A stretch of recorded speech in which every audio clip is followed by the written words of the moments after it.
particular, na turma anterior, o número decaiu, assim, de alunos. Depois da primeira, veio menos gente. Depois da segunda, menos gente ainda. Eu acho que começou com uns 10, mas no final ficaram uns 2 guerreiros, né? Então, eu tenho medo desse Python, para quem sabe Python. Tá? Por isso que eu já fiz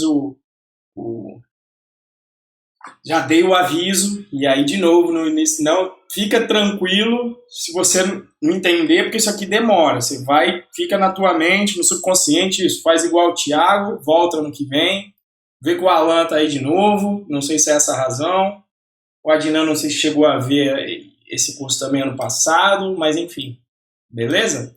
Bom, vamos entender, e na realidade esses conceitos de programação funcional que eu estou abordando com vocês aí, eu aprendi lá no JavaScript primeiro, e depois eu só apliquei aqui, ou seja, se você aprender ele aqui, você também vai saber lá. Ei, eu tirei o vídeo, deixa eu tirar o vídeo. Consumir menos banda, tá? Não estava previsto fazer isso, então vocês sabem que a chance de dar merda é grande, né? Então, criação de fatorial, mas vamos tentar. E aí, nesses exemplos, eu vou até fazer aqui para ficar no repositório. Então, eu vou criar, porque a gente já testa várias outras coisas que eu falei que dá para fazer com função. jQuery. Bom, já que eu falei do jQuery, na verdade, quando eu fui aprender JavaScript, meu amigo falou assim, não, você já sabe JavaScript, sai vendo lá o tutorial, sai fazendo a página e vai aprendendo com o tempo, porque eu já sabia programar em outras linguagens. E foi isso que eu fiz. Mas o lado ruim disso é que quando você não aprende o conceito, você vai tentando inferir mais ou menos, como o Thiago falou, eu vejo no código, mas não entendo o que está acontecendo, né? Então, se você colocar aí jQuery, sei lá, jQuery Basic Tutorial, vamos ver lá como é que a coisa começa. Eu chutaria que ele começa assim, com $.red.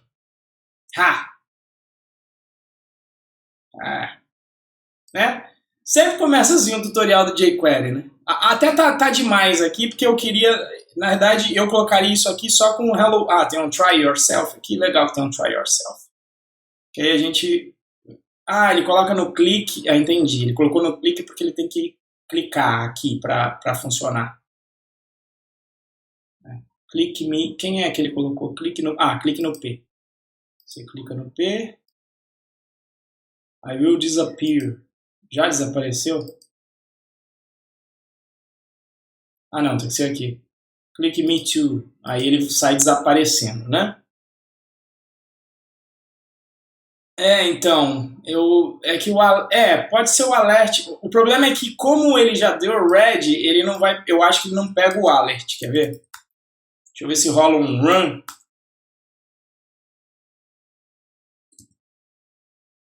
Aí eu vou colocar aqui um olá mundo. Rolou, tá vendo? Até interessante, dá para meter cross-site scripting no... Mas o código é meu, né? Não ia ser tão interessante. E ele tem que liberar a execução. Beleza? Então, veja só como é que tá o... Vamos começar aqui pra gente... E aí a gente leva pra lá. E você vê como é que eu decorei esse negócio. Eu falei, cara, eu não tô entendendo o que tá acontecendo. Tem um $document aqui. Tem um red. Eu passo uma função. Não tem nome essa função. Eu sei que tem um corpinho aqui dentro. Então, quando ele roda e a página fica pronta, eu decorava assim, ele está executando esse miolo aqui. É assim que eu executava. Eu pensava, tem um bagulho estranho que está esquisito aqui, que eu sei que é uma função, mas está dentro aqui de um red, eu nunca vi isso na minha vida, eu sei que ele executa o bagulho que está aqui no meio para mim. Né? E aí ele, olha lá, quando eu dou run, ele coloca aqui o alert de olá mundo. Beleza? Chegaram a fazer só isso. É só isso que eu gostaria do JavaScript. Beleza? Aí, quando você aprende que JavaScript é funcional, você entende que quando uma função não tem nome, ela é uma função anônima. Então, você pode pegar ela aqui assim. colocar um var alerta igual a essa função anônima aí. Ou seja, o que eu estou fazendo aqui? Atribuição de função. Estou pegando este objeto função, que inclusive não tem nome, referenciando ele pela variável alerta, e como alerta referencia ele, o que eu vou fazer? Eu passo para o red. Roda. Mesma coisa. Se você quiser dar nome para a função, em vez de isso aqui que está acontecendo aqui, que eu estou mostrando para vocês, é a mesma coisa isso. Você pode utilizar um açúcar sintático, que é, em vez de ter que ficar fazendo isso, var, alerta, function, etc., você pode fazer assim, ó. Quando você dá o nome para a função, ele está fazendo exatamente aquilo do anterior, é só açúcar sintático. Beleza? Sacaram? Então, legal. Vamos fazer o jQuery, não jQuery, mas isso aí do red funcionar no Python. Então eu vou criar aqui uma variável. Eu não me lembro se o Python aceita dólar de variável. Se aceitar, a gente até usa. Ah, não aceita. Tá? Então, infelizmente, vai ter que ser outra coisa. Vai ter que ser jQuery, que é como ele costuma chamar também. jQuery vai ser igual a um dicionário, onde eu vou colocar aqui um red.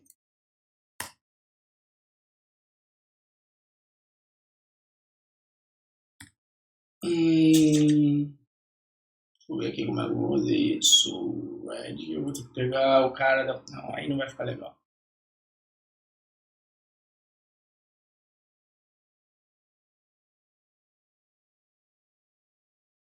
Não, vai ter que ser um objeto mesmo, deixa quieto. Então vamos fazer assim. Class jQuery. E aí eu vou ter uma função ready. Def sai de uma linguagem para outra, demora para fazer o... Que recebe uma outra função, que eu vou chamar então de função. E aí o que esse cara faz? Ele só vai guardar essa função em um atributo. Como o atributo não existe, eu posso pedir para ele criar para mim. Ou era para ele conseguir criar para mim. PyCharm. Move attributes to init. Legal. Função, na realidade, eu vou inicializar como nulo. Self.função igual a função. Ou seja, quando você executa o red, eu guardo aqui a função. Para o quê?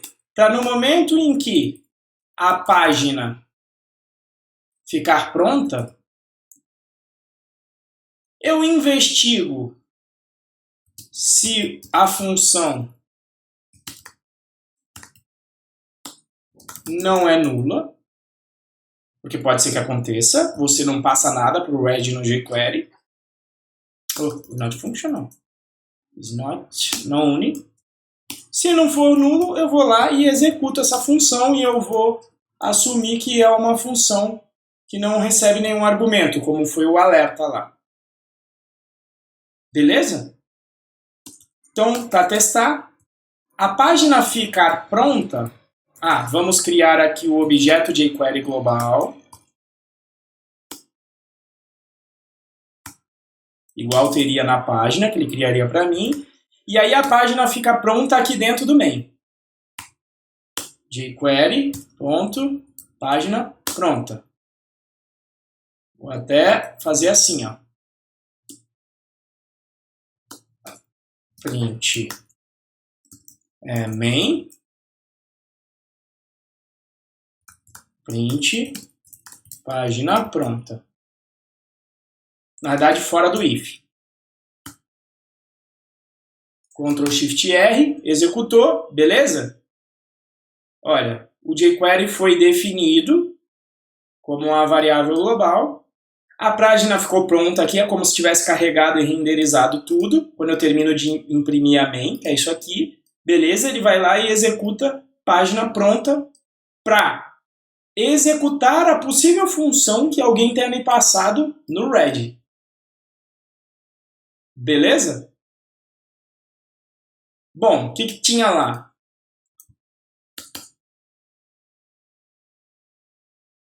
A primeira...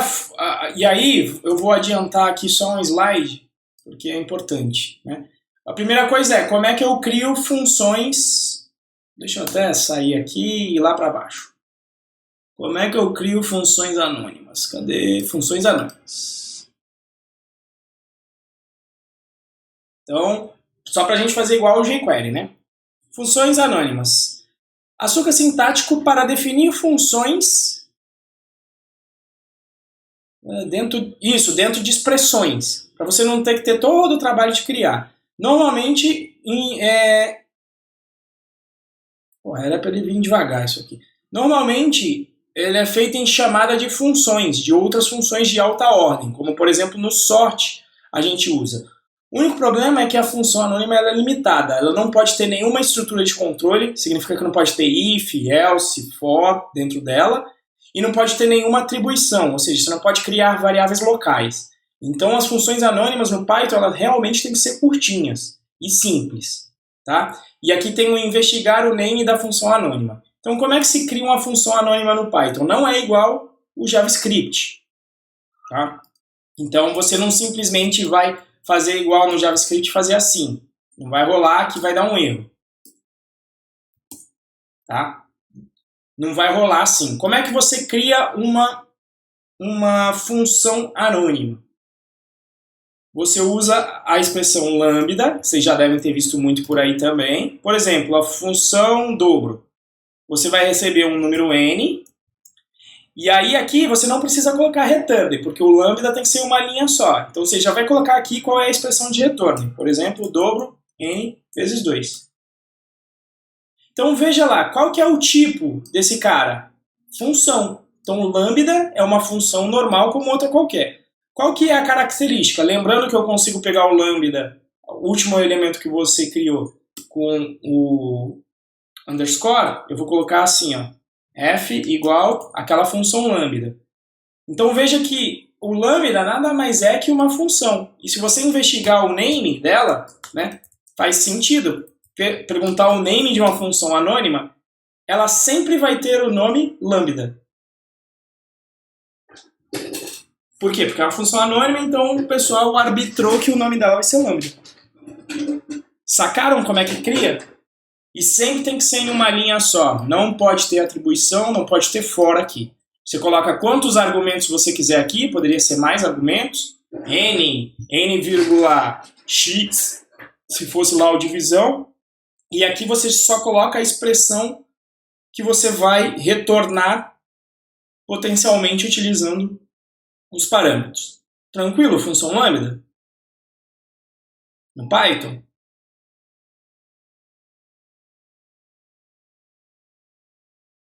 Então, o que eu posso fazer aqui na função lambda? Apesar que ele vai dar retorno, mas também eu não estou utilizando retorno para nada, não tem problema. Então, aqui no jQuery seria assim, ó.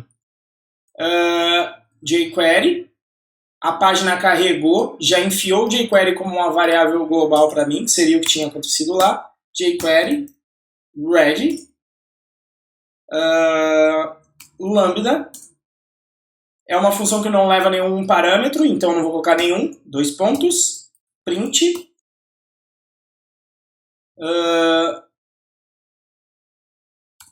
função, olha, a mesma coisa que eu coloquei lá, olá mundo. Executo isso aqui, run, sacaram? Então eu estou passando uma função anônima como parâmetro dessa red. Então eu estou jogando esse objeto aqui como função. Ele guarda para mim no self, porque ele precisa sobreviver a esse escopo para poder ser acessado no página pronta. É isso que ele faz aqui. E aqui ele não executa o lambda. Aí ele vem carrega a página, aí ele dá uma olhada, olha, a página ficou pronta. Se existe uma função que alguém me passou para ser executada, executa essa função. Então, nesse caso aqui, ele tem, não é nulo, aí ele executa para mim, por isso que depois de imprimir a página pronta, ele imprimiu o Olá Mundo. Sacaram? Deu uma... E agora vocês passam a entender todo o código que tiver Lambda dentro de Python e, de quebra, passam a entender o jQuery também.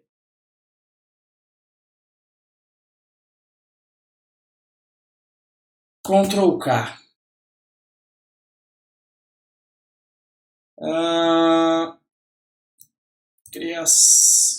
Criada a função Lambda comparando com jQuery. Acho que esse é um exemplo bom para ficar aqui no curso. O que tem mais aqui? Vamos terminar então essa parte de função anônima, porque já que a gente começou, a gente termina. Então, na verdade não é métodos, é método. E eu tirei a animação dessa porcaria aqui. Na verdade era para ter animação de 1 por 1. Insert, animation. Fade. Ah, só não estava por parágrafo. Olha aí. Tá. Então, função num de refatoração. Né? Então, tem essa piadinha que para o americano é o senso de humor americano, isso aqui faz sentido. Funções anônimas têm um grave defeito. Não possuem nome. Autor anônimo. Beleza? Por que é ruim? Porque se der um pau na função anônima, no stack trace vai aparecer o nome dela. E o nome dela é o quê? Lambda. Se você tem uma porrada de lambda para lá e para cá, você nunca sabe onde que deu pau exatamente, em que função. Porque elas não têm nome. E esse é um problema do JavaScript, principalmente quando você está trabalhando com Node, começa a colocar uma porrada de callback anônimo, para debugar aquilo é um inferno, porque nada tem nome lá. Então qual que é o método de refatoração? Escreva um comentário explicando o que a função anônima faz. Estude o comentário e pense em um nome que extraia a essência, que reflita a essência dessa função anônima. 3. Crie uma função usando o def com esse nome. Remova o lambda e o comentário. Né? Então por quê? Porque o código costuma não ficar muito legível com lambda. Tá? Isso aqui foi o método de Lund, foi dito por ele no Python Functional Programming, How to. Tá? Então, programação funcional de Python, fica aqui a referência para quem quiser estudar ainda mais sobre o assunto. Então, na realidade, foi o que eu fiz lá no JavaScript e que eu poderia muito bem fazer aqui. Né? Então, em vez de eu ter isso aqui, deixa eu ver se ele já deixa eu extrair uma variável.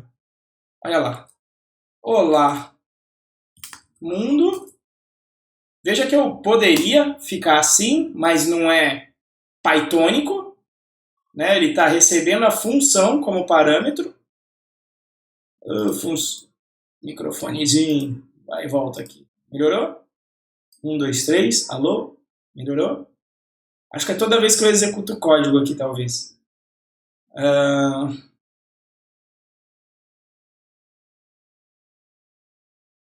Continua, mesmo com o microfone USB. Tá de boas? Alô, alô? 1, 2, 3. Toda vez que eu volto o microfone... Vocês estão escutando muito chiado quando fica no embutido?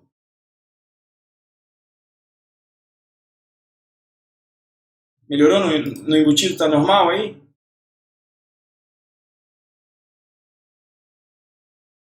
Tá com muito barulho? Porque ele costuma pegar som de ambiente e às vezes aqui o barulho da rua... Opa, não quero sair não.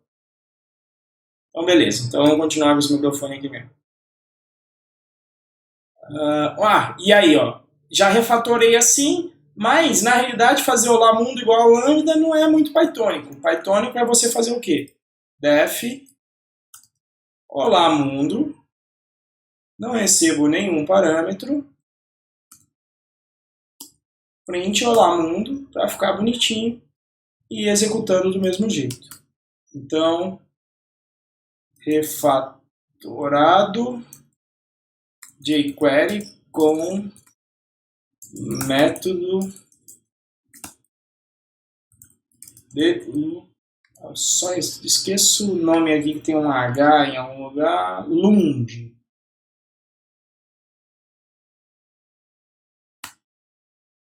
Tranquilo? Curtiram aí? Então saímos um pouco do... Mas eu gosto de sair do roteiro. Beleza? Então aquela parte, quando a gente chegar, a gente pula. Vamos ver até onde... Pô, eu queria chegar até a parte da tarefa para vocês, mas é legal que se for na quinta, fica o final de semana para vocês se divertirem, né? Bom, voltando então, eu tinha na verdade feito a demonstração de função como objeto. Na verdade, essa parte do lambda ali, foi legal que a gente viu várias coisas aqui, né? Olha, função sendo passado como parâmetro, função sendo armazenada em estrutura de dados, no caso aqui um objeto, com estrutura de dados. E o que faltou lá dos direitos do cidadão de primeira classe? Cadê? Deixa eu voltar aqui. Acho que a gente fez tudo que estava aqui. Criamos em tempo de execução.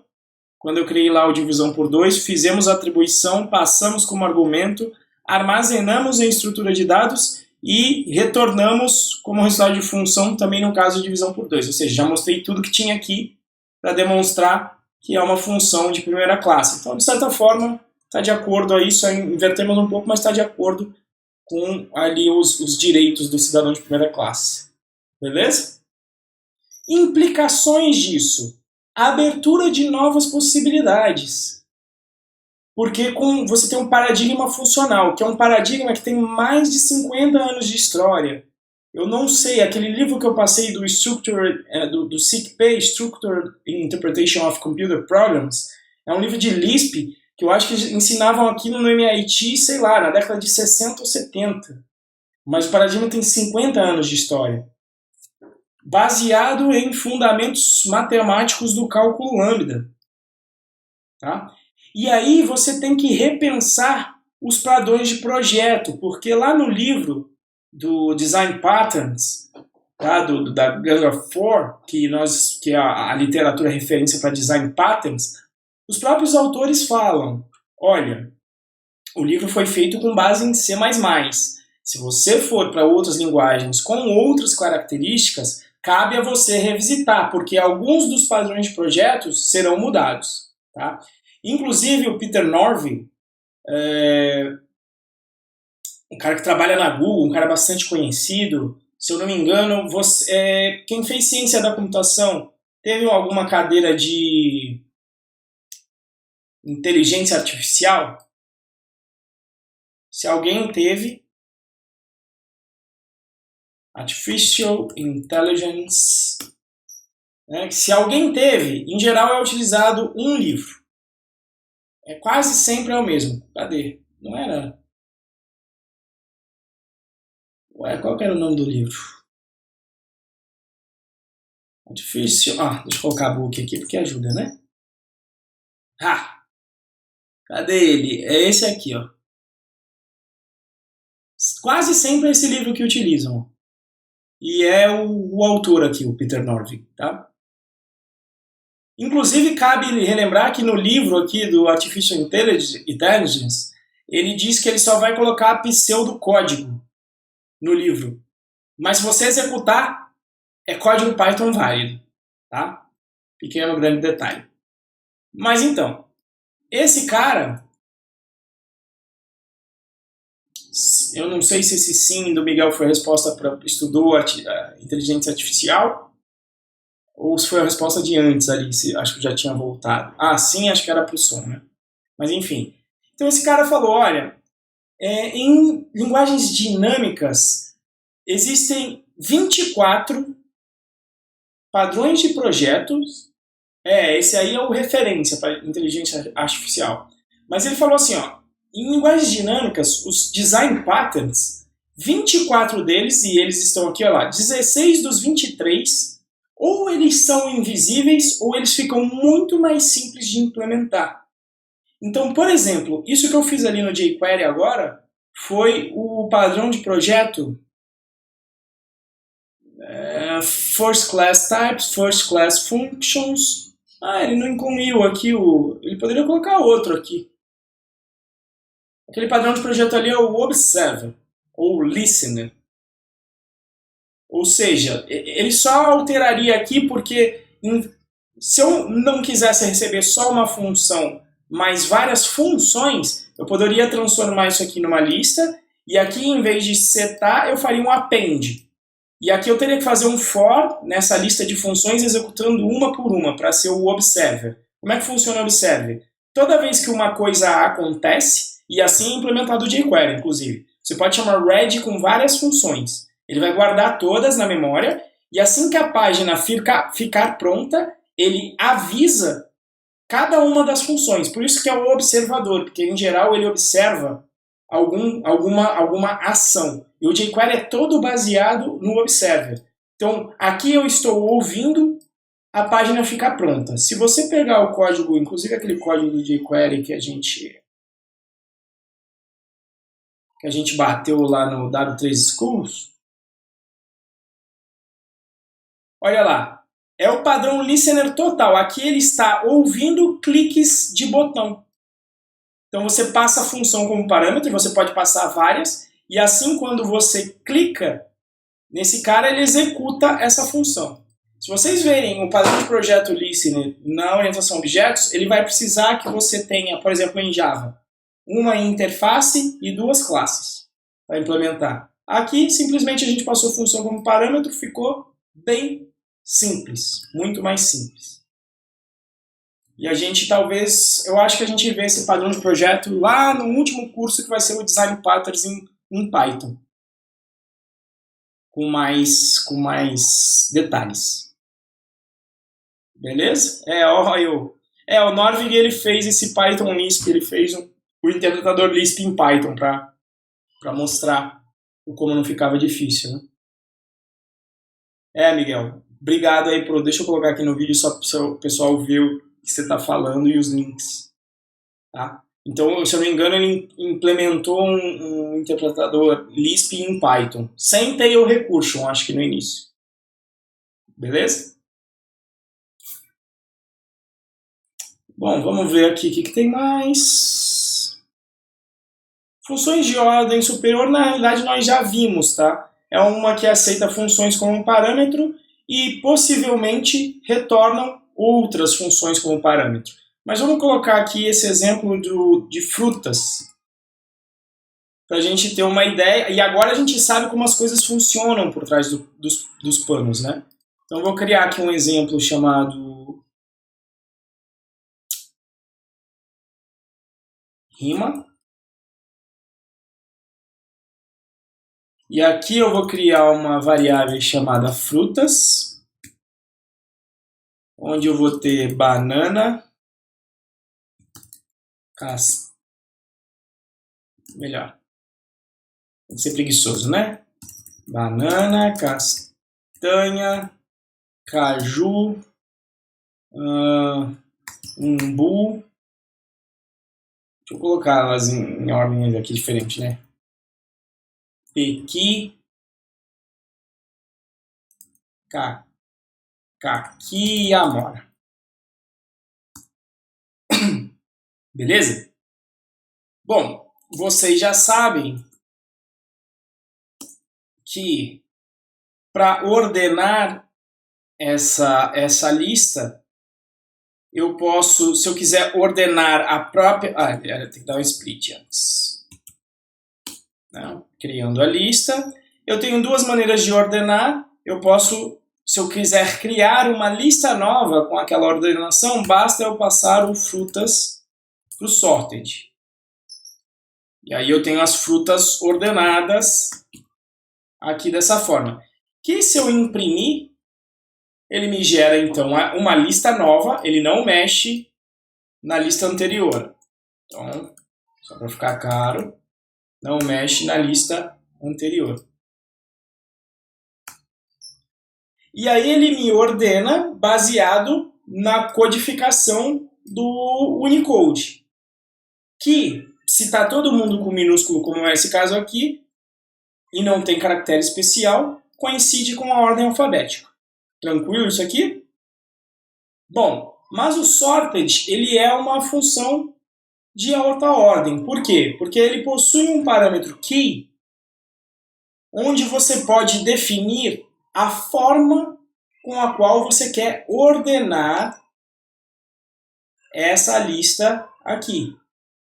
Então, por exemplo, se você quer fazer rima, e por isso que eu chamei o módulo de rima, seria legal ordenar pelo final, pelo inverso da palavra, porque em uma rima você está interessado em saber se ela acaba com as mesmas letras, para você poder ter uma rima, pelo menos num primeiro momento, sem considerar a parte fonética. Então, o que você passa como key? Uma função que vai ser executada para cada elemento de frutas. Uma função que, então, como ela é executada para cada um dos elementos, ela tem que receber uma fruta como parâmetro. E como eu quero ordenar pelo inverso, eu tenho que retornar o inverso da fruta. Uma forma de fazer isso é o quê? Fazer o slicing, que é pega a fruta, começa do início, vai até o final, andando de -1 e -1, para ele poder ir, na realidade, do final até o início. Se você vai andando até de -1 e -1. Beleza? Só para vocês sacarem. Banana. Beleza? Exatamente o que eu falei que ele faz. Então, olha lá, print frutas. Quando eu rodo esse cara, ele vai ordenar. Não é aqui? Is a valid keyword argument for this function. Tá. É o parâmetro de sorted, não de print que eu quero passar, né?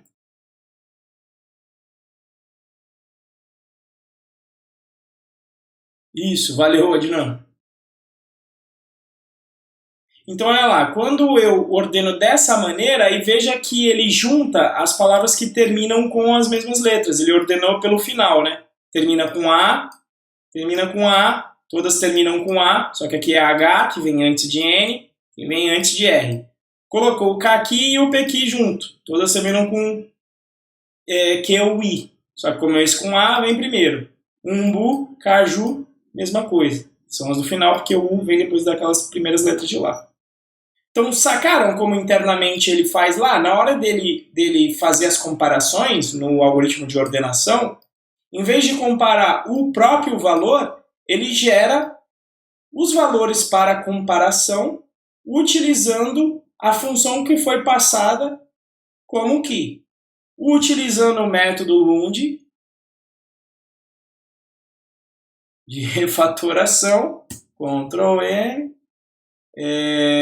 inverso,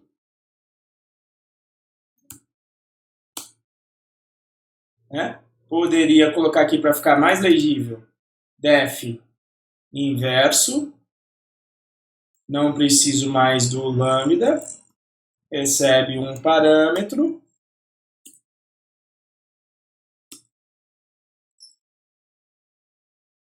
e retorna esse cara. Se quisesse, poderia, para ficar mais claro, reversed de fruta.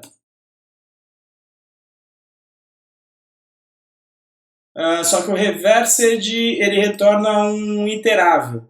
Olha lá. Não, tem que dar o return na verdade. Reversed é um generator, então não tem maior e menor. Então você tem que lembrar de juntar numa string de novo. Então dá um join com esse cara aqui. Eu não sei se ficou tão mais claro, mas o código anterior assusta quem é novo. Né? Para fazer isso, você escolhe o que você quer refatorar. Pode vir em refactor. Isso aqui chama extract variable. E aqui tem qual é o atalho aí para vocês. Eu acho que é Ctrl Shift V, mas eu não tenho certeza. Mas se você navegar aí, vai dar o atalho aqui para você se não for Mac. Se for Mac, é Command Alt V. Se for método constante ou lá método, é com M, por isso que chama M. Beleza? Vamos trocar. Método de ordenação com parâmetro que função de alta ordem, que a gente costuma utilizar bastante no nosso dia a dia.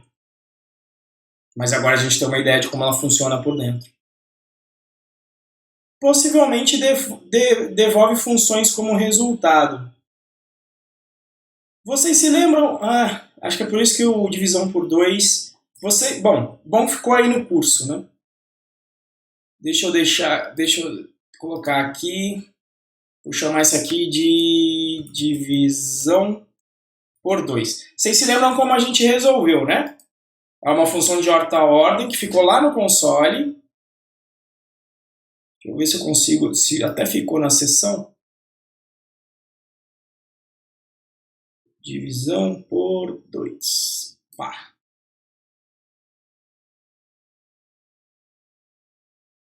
Divisão por 2, def. Aí eu posso fazer assim, né? Recebe n, return. Poderia até fazer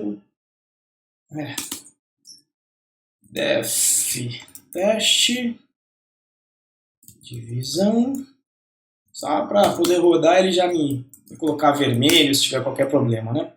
Então divisão 5, vou rodar a divisão inteira, então vai ser a divisão por 2 de 10, tem que retornar esse resultado aí. E aí eu rodo isso, dá pau, porque não estou retornando nada, estou retornando nulo. E aí eu retorno a divisão inteira por 2, rodo o teste, está funfando. Beleza? Então a primeira solução é essa.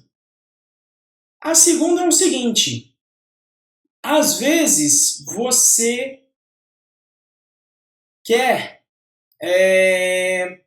Vou colocar aqui rapidamente, só para vocês entenderem e para a gente finalizar. Às vezes, por exemplo, você quer pegar todos os elementos de uma lista e dividir por 2. Como é que a gente poderia fazer utilizando o map, que também é uma função de alta ordem? Você vai lá, passa uma função lambda que recebe n, retorna n dividido por 2, divisão inteira, passa o range de 10. Para calcular os valores da divisão por 2 dos números variando de 0 até 10. Opa, aqui não é 2 pontos, aqui é vírgula. Sacaram o que eu estou fazendo aqui? Ó? Passando como primeira parâmetro a função que eu vou aplicar a cada um dos elementos desse cara aqui. Como o map retorna um generator, eu passo um list para ele me gerar a lista. Beleza? Só que o que acontece? Existem essas funções tipo divisão, multiplicação, são operações que você já tem aí do Python. E quando você vai fazer vai passar para o map, esse tipo de coisa, é chato ter que criar um lambda para referenciar essas operações mais simples. E todas essas operações elas se encontram em um módulo que chama operator. Então esse módulo, se você investigar ele, olha lá, tem trueDiv, que é a divisão verdadeira de divisão. EQ para fazer quando você faz A igual a B, valor absoluto, adição, E lógico, que só está com underscore porque o AND é uma palavra reservada, e assim por diante. Ó, tem um floorDiv, que, se eu não me engano, o floorDiv é a divisão inteira. Vamos testar aqui para vocês verem. Ó. 10 dividido por 2, vamos ver como é que fica, 5. Então vejam que uma segunda maneira de eu implementar isso aqui é fazer assim, ó. Operator, vamos importar. Ah, é built-in? Não, ele importou aqui em cima.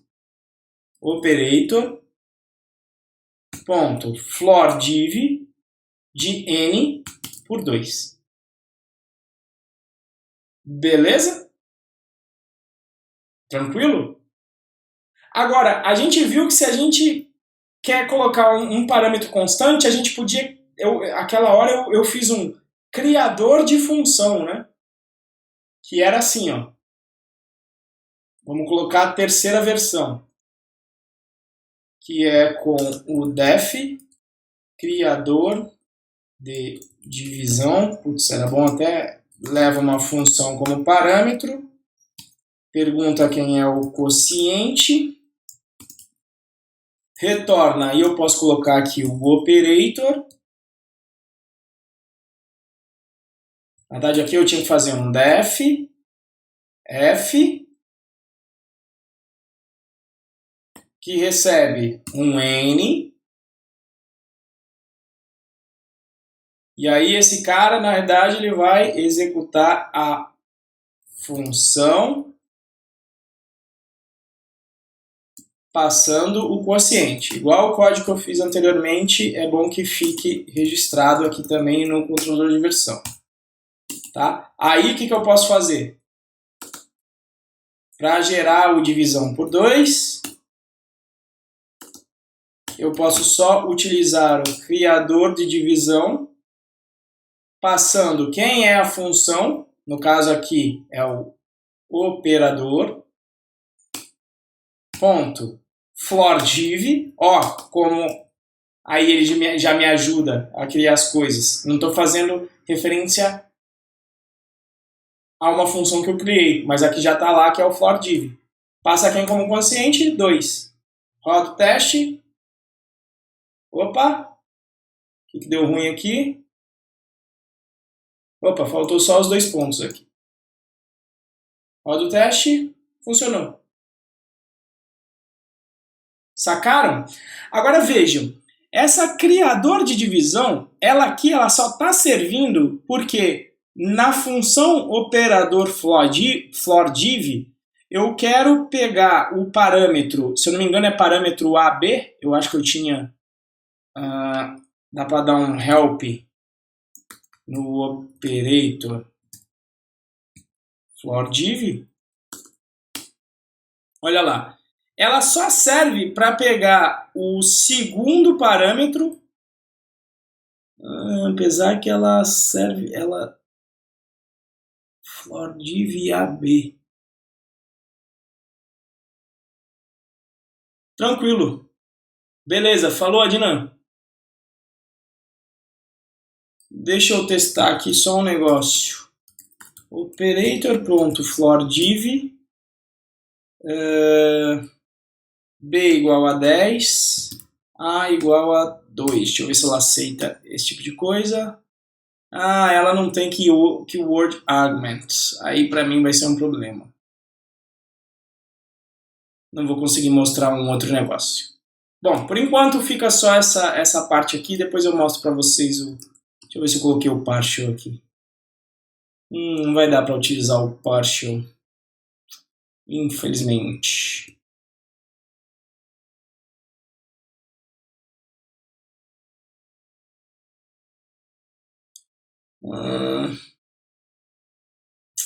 Escolhi um péssimo exemplo para isso. Tem que ser uns que tem padrão nomeado. Então eu vou colocar o exemplo aqui só em um teste com partial, tá? Teste partial. Vamos supor que você, toda hora dentro do seu código, você está fazendo um código assim. Def f de A e B, onde simplesmente você imprime A e B. Tá? Só isso, não faz muita coisa, só imprime. Aí dentro do seu código, por alguma razão qualquer, na verdade seria melhor o retornar A e B. Aí você quer testar, lá dentro do seu teste, você está toda hora fazendo assim, ó. 1, 2, isso aconteceu até no Python Birds, né? Você está interessado em testar só a variável y. Imagine que isso aqui seja, ou melhor, só a variação da variável b. Aí você começa a escrever isso aqui, né? Igual, f, 1, 2. Aí você varia isso, varia isso. Varia isso, varia isso. Vocês percebem que a única coisa que está mudando aqui na chamada de f é o segundo parâmetro? Esse outro aqui é sempre constante igual a 1. Então eu poderia utilizar o exemplo da criador para quebrar meu galho. Então esse seria o atalho f. Na verdade, def criador de atalho. Ele vai receber uma função como parâmetro e vai receber um primeiro argumento. O que essa função de atalho f vai fazer? Ela vai fazer o seguinte, ó, vai criar uma nova função, vou chamar de g aqui dentro, que pode receber aí vários parâmetros, inclusive, não vou dizer quantos. E aí o que ele vai fazer? Ele vai retornar o valor da função, onde o primeiro parâmetro vai ser esse valor de arg aqui. Eu vou até mudar e vou chamar de primeiro. Então eu passo o primeiro parâmetro e passo todos os outros que forem passados para g. Tenho que lembrar só de retornar a função. Então uso de novo de função de alta ordem. Para que eu faço isso? Para criar uma função atalho aqui dentro, com o criador de função, onde eu passo a função f, que é essa daqui, e eu digo, olha, eu quero que o a sempre seja 1, porque é isso que eu estou testando aqui nesse caso. E aí o que é legal? Em vez de colocar o 1 aqui toda hora, você troca isso por atalho, e ele já vai colocar o 1 aqui para você. Opa, def não, aqui era return. Olha esse código aqui. Olha lá, teste parcial está passando. Mais um exemplo com criador de divisão e funfor. Funfor por acaso, não tinha que ser o criador de atalho aqui. Mas bizarro ter passado, né? Olha lá.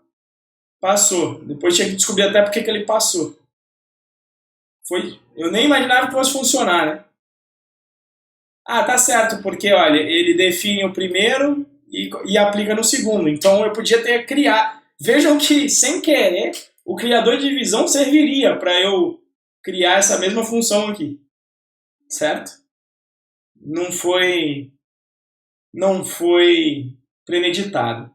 Só que veja que esse criador de atalho eu estou utilizando para definir o primeiro, mas eu poderia definir vários, né? Poderia definir até por ordem, nomeando. Eu poderia querer pegar aqui e definir o b como sendo constante. Então, como isso daqui é uma coisa que você costuma fazer bastante, ou seja, definir alguns parâmetros da função como sendo sempre os mesmos. Então, eu vou refatorar isso. Deixa eu ver. Para isso aqui, ó. Olha só que bacana. Dentro do pacote Functools, é uma biblioteca que serve para você mexer com várias bibliotecas de funções. Então, de lá do Functools, olha lá, Functools, eu tenho uma função partial, que faz exatamente aquilo que eu... O que faz o partial? Você passa a função, que você quer gerar uma nova função, pode ser o primeiro parâmetro, e aí ele vai manter constante esse primeiro parâmetro. Ó, vou rodar o teste. continua funcionando. Vamos supor que eu quisesse deixar como constante o B, em vez de o A. Ó. Aí você pode passar nomeado nesse caso. Ó. B igual a 1. O teste vai falhar, mas é legal que ele falhe. Por quê? Porque nesse caso, o B já é igual a 1. Aí deu certo. Não era para dar certo. Deu certo. Ah, agora entendi porque aquela outra função estava dando certo. Tem que comparar a tupla inteira. Estava roubando. Volta aqui. Comparar a tupla inteira. Ele está fazendo só um e fazendo a outra operação. Não, tem que botar então a tupla inteira para ele comparar aqui. No final, o acerte está sendo no 1. 1.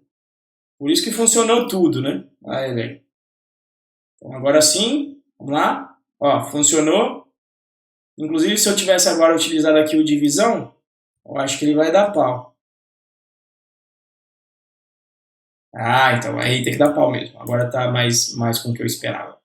Tá? Então, isso aqui de manter uma função constante, olha, que eu fiz com o criar atalho, eu posso fazer então com a biblioteca partial do pacote functools. Opa! Então, vamos lá de novo, importa functools.partial.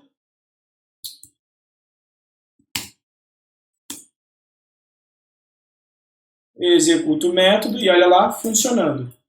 Então veja que se eu quisesse definir o B como constante, em vez do A, eu poderia passar ele de forma nomeada. B igual a 1. E aí vai falhar meu teste, né? Por quê? Porque a tupla vai ficar diferente. Né? Ela vai ficar o inverso. No A, agora eu estou jogando 2 e no B eu estou jogando 1.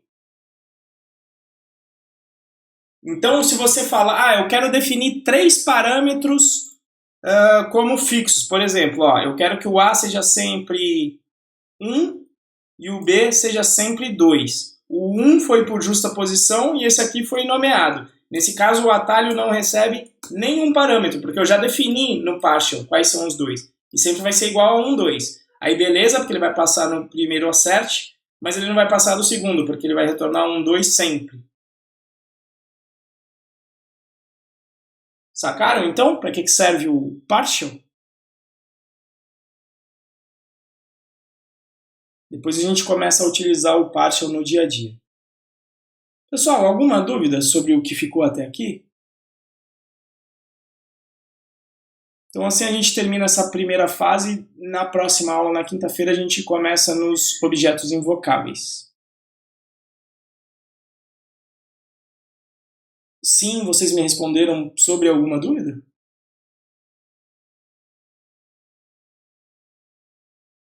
Nossa, passamos bastante até aqui do horário. Me empolguei hoje. Bom, quem cala consente, então vocês não têm dúvidas. Vou considerar que vocês não têm. Então, uma boa noite para todos vocês. Nos reencontramos novamente na quinta-feira que vem, a partir do tema Objetos Invocáveis. Boa noite, galera!